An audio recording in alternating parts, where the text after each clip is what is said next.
975 sa inyong mga radyo. Subok na sa makatotohanang balita. Handog namin balitang tapat. Balitang DZMM. Radyo Express Balita. Sa ngalan ng katotohanan at patas na balitaan. Mula sa bulwagan, himpilan at sandigan ng bayan. Magandang araw Pilipinas, ang oras natin ngayon ay 10 minuto makalipas ang alas 10 ng umaga.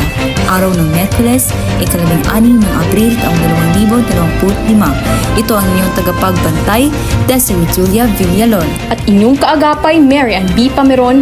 At kayo'y nakikinig sa Radyo Express Balita. Narito na ang mga nagbabagang balita sa oras na ito. Sa balitang pampulitika ay si lawyer ni Duterte naghahanap ng mas mahigpit na mga panuntunan sa pagkilala sa mga biktima para maiwasan ang mga pitfalls.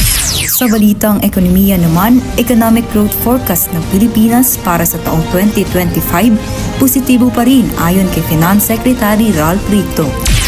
Para sa balitang panlipunan, bilang ng mga Pilipinong walang trabaho bumaba sa 1.94 milyon noong Pebrero taong 2025. Sa balitang pang-edukasyon, DepEd hinimok ang mga stakeholder na sumali sa pampublikong konsultasyon para sa pagpapalakas ng kurikulum ng senior high school. Sa balitang pampalakasan, isang Pinay na si Alex Ayala nakamit ang career best number 73 sa world ranking. Sa balitang pangkalusugan, ang tag-araw ay hindi pa namumutok sa kabila ng napakainit na nararanasan ayon sa Pag-asa. Sa balitang pampamayanan, bulkang Canlaon sa Canlaon City, Negros Oriental, sumabog na. Ito ang Express Balita, unang-una, Bagong-bago sa inyong mga radyo. sa buong puwersa ng DZMM News Information Center, DZMM. Taluyang tapat ng totoong isyu ng bayan mula sa Dumaguete City. Sumasahimpawid sa amang sulok ng bansa. DZMM, pinatapang, Pinalawak. pinalakas ang Radio Express Balita, kapisanan ng mga broadcaster ng Pilipinas. Para sa detalye ng mga nagbabagang balita, ICC lawyer ni Duterte naghahanap ng mas mahigpit na mga panuntunan sa pagkilala sa mga biktima para maiwasan ang mga pitfalls. Para sa kabuuang detalye, magbabalita sa Radyo Express, Flora May Uwera. Iminungkahi ng defense team ni dating Pangulong Rodrigo Duterte ang mahigpit na panuntunan sa pagtukoy sa mga umano'y biktima ng kanyang war on drugs at kailang mga abogado. Ayon sa dokumentong isinimute sa Pre-Trial Chamber ng International Criminal Court o ICC. Sinabi ng Lead Counsel Duterte na si Nicholas Kaufman na dapat igiit ng korte ang paggamit ng National Identity Card or Passport na naglalaman ng up-to-date na litrato. Ang paggamit ng hindi sapat na na-verify ng mga dokumento ng pagkakakilanlan ay maaring humantong sa maling pagkilala, dobleng pagbibiglang at pagsasama ng mga maling biktima na maaring mag-drag ng mga paglilitis ayon sa Defense Observation on Registry Filing. Sa ad ni Kaufman, ang paglimita sa hanay ng pagkakakilanlan ng mga dokumento ay nagpapahusay sa pagiging maaasahan ng proseso ng pag-verify ng pagkakakilanlan at makubuluhang binabawasan ang panganib ng pandaraya. Flora May Uwera para sa Express Balita. Sa panahon ngayon, ikaw ay sigurado, ikaw ay protektado, ang pamilya ay i-shield mo, laban sa pamilya, i-shield mo, laban ng pati virus, i-shield mo. Shield Bad Soap, patay ang 99.9% o bacteria and virus. Believe ang mga eksperto sa Philippine Nurses Association. Sa sakit protektado, i-shield ko, pamilyang protektado, i-shield mo. Ang programang ito ay hatid sa inyo ng Shield Bath Soap manufactured by ACS Manufacturing Corporation. ACS.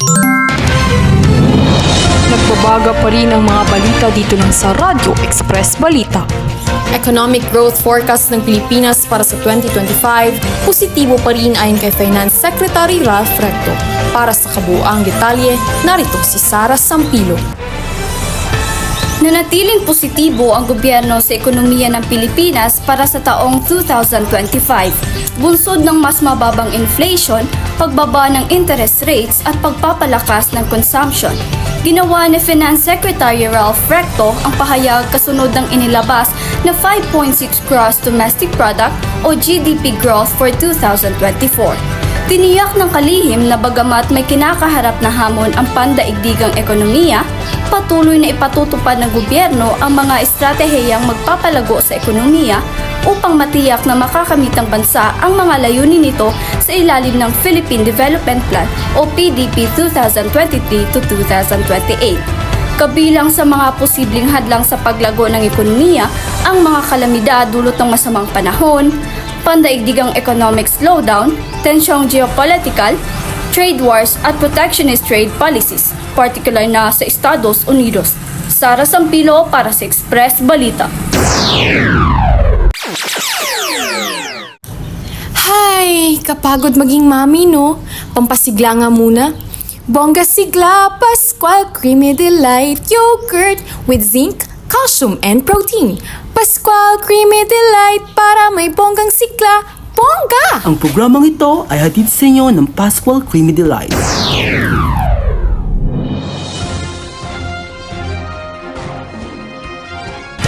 Bilang ng mga Pilipinong walang trabaho bumaba sa 1.94 milyon noong Pebrero taong 2025. Para sa kabuuang detalye, magbabalita sa Radyo Express, Niña May Serencio. Bumaba ang bilang ng mga Pilipinong walang trabaho o kabuhayan noong Pebrero taong 2025 sa gitna ng indocizonality dahil sa election-related demand para sa labor at hot dry season-driven aktibidad. Ayon sa resulta ng pinakabagong labor force survey ng Philippine Statistics Authority or PSA, inuulat ng National Statistician at PSA Chief na si Claire Dennis Mapa na mga taong walang trabaho edad 15 pataas ay bumaba sa 1.94 milyon sa ikalawang buwan ng taong 2024. Mas mababa ito ng 228,000 kumpara sa 2.16 milyong mga walang katrabaho noong Enero taong 2025. Bilang 1% ng 51.9 milyong kalahok sa lakas paggawa na aktibong naghahanap ng mga pagkakataon sa paggawa sa panahong iyon. Ang bilang ng mga taong walang trabaho ay isinalin sa isang rate ng kawalan ng trabaho na 3.8%, bumaba sa 4.3% buwan sa buwan. Upang ilarawan ang unemployment rate na 3.8% ay nangangahulugan na 38 sa 1,000 individual ay walang trabaho o kabuhayan noong Pebrero taong 2025. Niña May Serencio para sa Express Balita. Pampadaming time sa lahat ng gusto nyo. Pampadaming time, ang Champion Detergent ang gamit ko. Sa Champion na, sa Champion, quick wash technology, less time sa labada, more time sa pamilya. Ang programang ito ay hatid sa inyo ng Champion.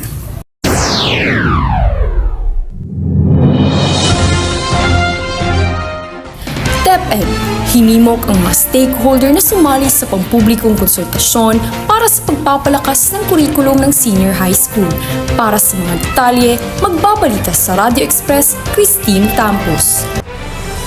Alinsunod sa pangako ng administrasyon sa reforma sa edukasyon sa ilalim ni Pangulong Ferdinand R. Marcos Jr., inaanaya ng Department of Education o DepEd ang mga stakeholder na magbigay ng feedback sa updated na Grade 11 at 12 Curriculum Guides o CGS sa pamamagitan ng online public consultation mula Abril 4 hanggang 11, 2025. Ang isang mahalagang tampok ng bagong curriculum ay ang pagbawas sa bilang ng mga pangunahing asignatura mula 15 inaalok bawat semestre hanggang 5 inaalok para sa isang buong taon sa baitang 11. Ang bagong asignatura ay ang Effective Communication, Life Skills, General Mathematics, General Science, Pag-aaral ng Kasaysayan at Lipunang Pilipino. Ang programa ng Senior High School ay ililipat din sa 2 track lamang, Academic at Tech Pro. Ang mga elektibong nag-uugnay sa sining at palakasan ay mananatili ngunit ngayon ay nasa ilalim ng academic track. Christine Campos para sa Express Balita.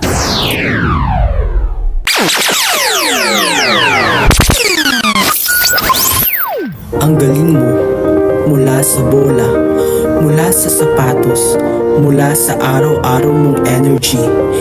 New More Choco Multi, more cocoa, more malt, more B vitamins for champion energy. Ginalingan ng sarap para sa galing ng champions. New More Choco Multi Milo. Milo every day.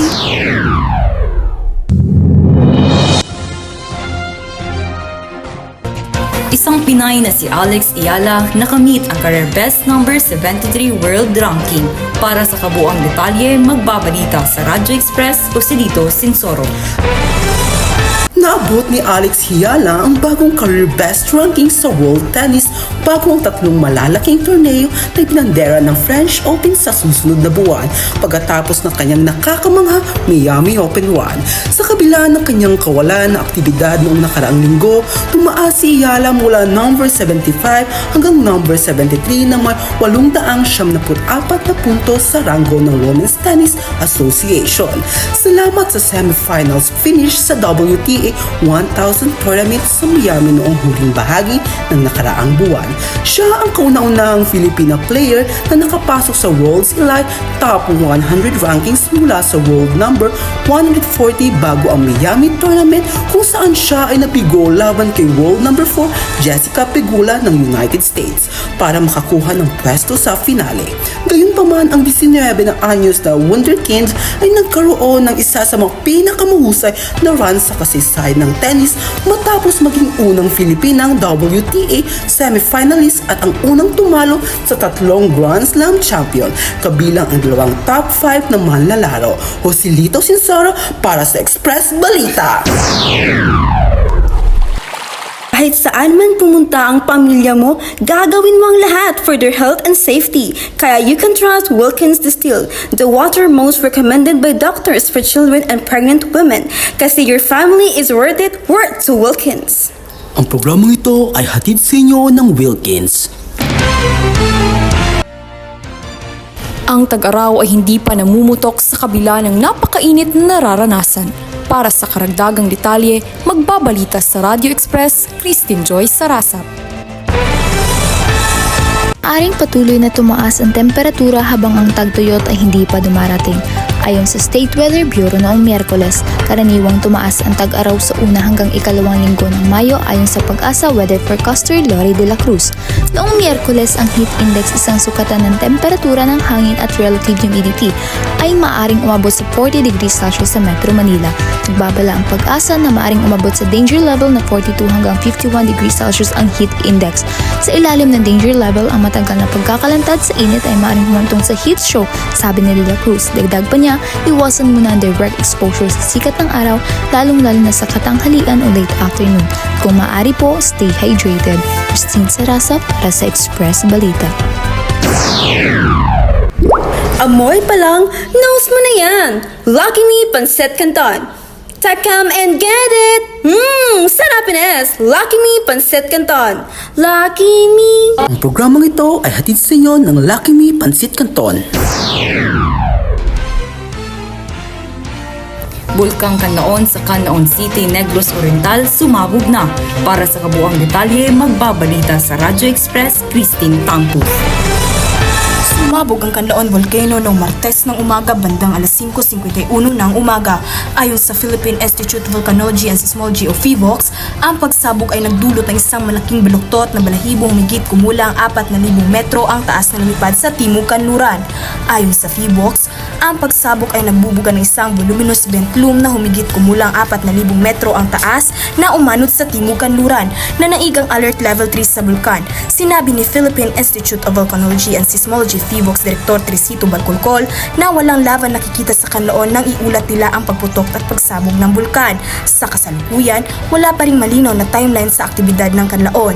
Gayunman, sinabi ni Balcolcol sa publiko na patuloy nilang babantayan ang bulkan. Christine Tampos para sa Express Balita.